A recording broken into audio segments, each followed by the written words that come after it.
오늘 BK 뉴스 브리핑은 아베 사죄 조형물에 대해 일본인들이 혐한이 아닌 상상도 못한 반응을 보이고 있다는 소식과 노벨상 수상자를 확보하여 혁신적인 차세대 개발에 나서는 한국 기업 소식, 그리고 테슬라가 한국에서 맞닥뜨린 중대한 시험에 대해 전 세계 언론들이 주목하고 있다는 소식과 더불어 시대를 완전히 바꿀 차세대 신산업의 아시아 기반이 바로 한국에서 시작되고 한국을 두고 최고의 격전이 펼쳐지게 된다는 소식까지 전해드리도록 하겠습니다.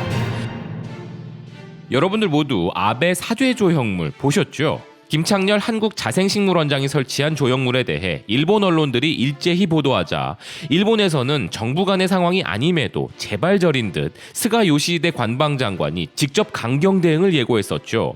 조형물을 설치한 김 원장이 분명 정치적 의도가 없었음을 밝혔음에도 불구하고 그들은 길길이 날뛰고 있는데요.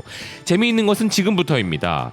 대한민국 국민을 상대로 강경 대응, 유감이라는 등의 감정적 대응을 한 일본 정부와는 다르게 이 소식을 들은 일본인들로부터 상상도 못할 반응이 쏟아지고 있는데요. 저 조형물을 일본에도 설치해달라는 이야기가 나오고 있다고 합니다.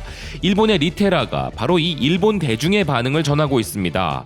기사는 아베 사과 동상에 대한 뜻밖의 전개가 펼쳐지고 있다면서 혐한이 등장하지 않고 저것은 아베가 일본 국민에게 사과한 것 아니냐며 아베 사죄상을 일본에도 만들라는 목소리가 등장했다는 것입니다. 관방장관이 이것은 국제의례상 허용되지 않는다. 보도가 사실이라면 한일 관계에 결정적인 영향을 미친다라는 불쾌감을 표현하자마자 아베 총리 사과가 트위터에서는 트렌드가 되었다는데요. 그러나 문제는 그 이후 언제나처럼 일본 우익들의 한국 헤이트가 더욱 확대되면서 언론들은 혐한 일색으로 변하였는데 이 상황에 전혀 의외의 현상이 일어나고 있다는 기사는 지금 일본에서는 그 사진을 보고 혐한은커녕 오히려 아베 총리가 팬데믹 대응에 미흡한 것을 사과한 것으로 착각하는 사람들이 속출하고 있다는 것입니다. 실제 일본 트위터에서 발췌한 내용을 기사는 소개하는데요. 총리의 사과, 틀림없이 지금까지 팬데믹에 대한 태만과 무책임을 국민에게 사과하는 건 줄 알았는데 아베노마스크 같은 세금 낭비에 대해 미안하다 사과하는 건 줄 알았다. 아베노믹스가 완전히 뻥이고 쓰레기라고 사과하는 것인 줄 알았는데 아니군요 등의 의견이 있었으며, 여기에 최근 아베 정권이 시도한 여행지능책 고투 캠페인으로 속수무책으로 폐를 끼치고 있는 것에 대해 국민에게 사과하는 것인 줄 알았다는 의견도 있었다는 것입니다. 트위터에서 해시태그가 아베 사과라고 되어 있다 보니 일본인들은 드디어 아베가 국민들에게 사과하는 것이라 착각하는 엄청난 해프닝이 벌어지고 있는 것이죠. 게다가 이 조형물이 한국에 설치된 것이라는 사실을 알고 난 후에도 이 조형물에 대해서는 전혀 관심을 보이지 않고 오히려 아베가 사과한 것이 아니란 사실에 실망을 표현하고 있다는 것입니다. 또한 이 조형물을 본 일본의 네티즌들 중에는 총리 사과의 형상인 이 조형물을 일본에서도 만들어 몇 군데 설치하고 싶다. 예를 들어 후쿠시마라든가. 이 조형물 일본에 기증해 줄 수는 없을까? 라는 등의 충격적인 반응도 나오고 있는데요. 더 놀라운 것은 이전부터 아베를 비판해온 사람들만이 아니라 프로필을 확인해보면 평소에 한국에 대해 차별적인 담론을 펼친 바 있었던 우익 성향을 가진 사람들도 포함되어 있어 그 충격은 더하다는 것입니다. 아베 정권의 지지율 기반이자 최후의 보루로 늘 사용해오던 혐한 전략의 위력이 이제 반감되고 있는 것이 아닌가 할 정도로 현재 아베 정권은 큰 위협을 받고 있는 상황이라 할 수 있는 것인데요. 토요 게이자이의 보도에 따르면 한 달 반이 지나는 시간 동안 칩거하고 꼭꼭 숨어있던 아베는 다음 달 6일과 9일에 있을 원폭 피해자 기자회견에서 그 모습을 드러낼 가능성이 있다고 하는데 이번에도 정권 유지를 위한 돌파구를 찾아낼 수 있을지 지켜봐야겠습니다. 다음 소식은 한국의 배터리 기업 SK이노베이션이 노벨상 수상자이자 전기자동차, 노트북, 스마트폰 등에 널리 쓰이는 리튬 이온 배터리의 아버지라 불리는 존 구디너프 박사를 확보하여 혁신적인 차세대 배터리 시장을 열 것이라는 기대를 받고 있다는 소식입니다. 관련 소식은 호주의 전기자동차 전문지 더 드리븐이 전하고 있는데요. 기사는 한국의 SK이노베이션이 존 구디너프 박사와 함께 전고체 전지를 개발하게 되었다 보도하고 있습니다. 양측은 협약에 따라 단선을 유발하고 배터리 효율을 저하시킬 수 있는 리튬 덴드라이트를 예방하기 위한 고제 전해질 사용을 연구함으로써 리튬 금속 배터리 안전성 관련 문제를 해결하고자 한다는 것인데요. 이성준 SK이노베이션 기술혁신연구원장은 구디너프 박사와 함께 혁신적인 차세대 배터리를 개발해 산업 발전에 기여하겠다고 말했으며, 구디너프 박사 역시 인터뷰에서 SK이노베이션과 함께 차세대 배터리 시대를 열 것으로 기대한다는 포부를 밝혔다는 것입니다. 세계적으로 배터리 분야의 권위자인 구디너프 박사와 함께 공동 개발을 하는 SK이노베이션이 혁신적인 제품 개발로 선전을 펼칠 수 있을지 매우 큰 기대가 되는 부분인데요. 한편 최근 국내외에서 SK이노베이션을 상대로 한 LG화학의 소송이 대화로 원만하게 해결될 것 같다는 분위기가 형성되고 있는 부분, 시청자 여러분들도 잘 아실 텐데요.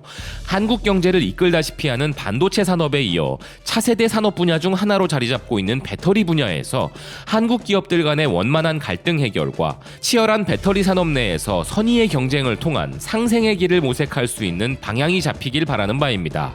이어서 전해드릴 소식은 바로 이 배터리 산업의 폭발을 불러일으킨 장본인이자 세계 전기자동차의 혁신을 이끌고 있는 테슬라. 한국에서도 흥행 돌풍을 일으키는 엄청난 제품 판매로 말미암아 최근 코오롱그룹과의 제휴를 통해 한국 내에서의 서비스망 확충에 나서고 있는 이 테슬라가 우리나라에서 중대한 시험을 맞이하게 되었고, 이 부분에 대하여 전 세계 언론들이 일제히 보도를 하고 있다는 소식인데요. 그 중대한 시험은 다름 아닌 우리 국토교통부의 결함조사 착수입니다. 국토교통부는 한국교통안전공단 자동차안전연구원이 지난 15일부터 테슬라 전기차의 결함에 대한 조사에 착수하였다고 밝혔으며, 해당 항목들은 최근 결함이 불거진 긴급 제동장치, 차선 이탈 방지 장치 등의 테슬라가 자랑하는 오토파일럿, 즉 자율주행 기능들과 관련된 문제점을 검토한다는 것인데요. 주요 해외 언론들이 이런 한국에서의 테슬라 상황에 대해 앞다투어 보도하고 있습니다. 조사 결과 결함이 있을 경우 리콜 조치를 하게 될 수도 있는데요. 이것은 단순한 리콜의 문제가 아니라 테슬라 입장에서는 제품 신뢰도에 대한 중대한 테스트라는 것에 외신들은 주목하고 있습니다. 전기차 전문지인 인사이드 EVS의 경우 테슬라가 한국에서 검증받고 있는 부분이 놀랍게도 대부분 자율주행 기능 및 안전과 관련이 있다면서, 테슬라는 기술과 안전과 관련하여 품질이 좋지 않은 것으로 유명한데 국토부만이 아닌 공정거래위원회도 테슬라의 자율주행에 대한 허위 광고 논란에 대해서 검토에 착수한 부분도 전하고 있습니다. 또한 2019년 9월 미국 교통안전위원회는 2018년 1월 캘리포니아 고속도로에서 일어났던 모델 S 차량 충돌의 원인으로 테슬라의 자동조종장치 기능 설계를 지적한 부분에 대해서도 언급하고 있는 상황인데요. 테슬라는 우리 기업들과 다양한 형태의 연결고리가 있는 기업이기도 하고 소비자들의 호불호도 극명하게 갈리는 부분이 존재하는 기업이죠. 대표적으로 현대자동차는 테슬라를 추격하는 입장이고, LG화학의 경우 테슬라의 배터리를 공급함으로 인해 큰 성장을 하고 있는 케이스이며, 테슬라의 완성차 공장인 기가팩토리의 아시아 공장 추가 설립건에 있어서 한국 진출 가능성 여부도 한때 이슈가 되었을 정도로 우리나라 일부 소비자들에게 매우 각광을 받는 한편, 제품의 품질에 대한 의문을 가지는 소비자들도 공존하는 독특한 포지션을 갖고 있는데요. 그렇기에 이번 시험을 테슬라가 무사히 통과하여 공식적으로 안전성을 인정받게 될지 여부와 그 이후의 상황에 대해서도 많은 관심이 쏠릴 수밖에 없을 것이라 생각합니다. 이런 전기차처럼 차세대 산업 분야라는 키워드로 다음 소식도 이어가 볼 텐데요.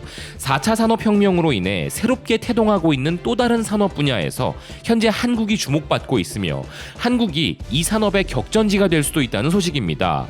대만의 IT 전문지 디지타임스는 현재 홍콩과 싱가포르의 데이터 센터 공간이 포화 상태에 이름에 따라 아시아 태평양 센터의 새로운 거점으로 한국이 떠오르고 있다 보도하고 있습니다. 기사는 팬데믹으로 인해 급속도로 데이터 시장이 성장하는 부분과 더불어 최근 클라우드 서비스에 대한 수요 확대, 5G 통신 시대의 출현, 넷플릭스와 같은 OTT 서비스의 대비, 4차 산업을 통한 인공지능 및 빅데이터 애플리케이션의 대중화 등으로 인해 데이터 센터에 대한 수요가 폭발적으로 증가할 것으로 예상되는 상황으로, 이에 데이터 센터에 대한 강력한 시장 수요를 고려하여 한국에 더 많은 데이터 센터들이 빠르게 구축되고 있다 보도하고 있습니다. 과거 한국의 데이터 센터 시장은 구글이 LG U+ 데이터 센터를 임대하고 아마존, 마이크로소프트, 오라클이 KT의 데이터 센터를 임대하는 등 한국의 3대 통신 사업자와 대기업이 주도해 왔지만 이제 해외 기업들인 에퀴닉스, 디지털 리얼리티 등의 클라우드 산업 거인들이 공식적으로 한국에 진출하여 데이터 센터 임대 사업을 확장하기로 결정하는 등 한국에서 데이터 산업의 격전이 펼쳐지고 있으며 많은 기업들이 한국으로 진출함에 따라 시장 생태계가 변화될 것으로 예상된다는 것입니다. 그리고 해당 산업은 한국의 지방 정부들과의 상생에도 이바지하고 있다는 것인데요. 서울 및 수도권의 부동산 가격이 급등하면서 데이터 센터 구축하는 데 큰 비용이 드는 부분으로 인해 춘천, 전라북도의 새만금, 세종시 등이 새로운 데이터 센터들의 후보지로 떠올라 지방 경제 활성화 역할도 하고 있다. 기사는 보도하고 있습니다. 또한 이제 한국의 데이터 센터 산업은 급격한 발전 자극이 있을 것으로 예상되며 팬데믹으로 더욱 확장된 데이터 시장에서 엄청난 비즈니스 기회가 한국에 만들어지고 있다. 기사는 보도하고 있습니다. 신산업과 새로운 변화, 이 부분에서 우리는 큰 강점을 갖고 있다는 평가를 받고 있는데요. 관련 사업에 본격적인 격전이 펼쳐지는 만큼 글로벌 기업들과의 경쟁에서 우리 기업들이 선전하기를 바라는 바입니다. 오늘 준비한 BK 뉴스 브리핑은 여기까지입니다. 시청해주셔서 감사드립니다.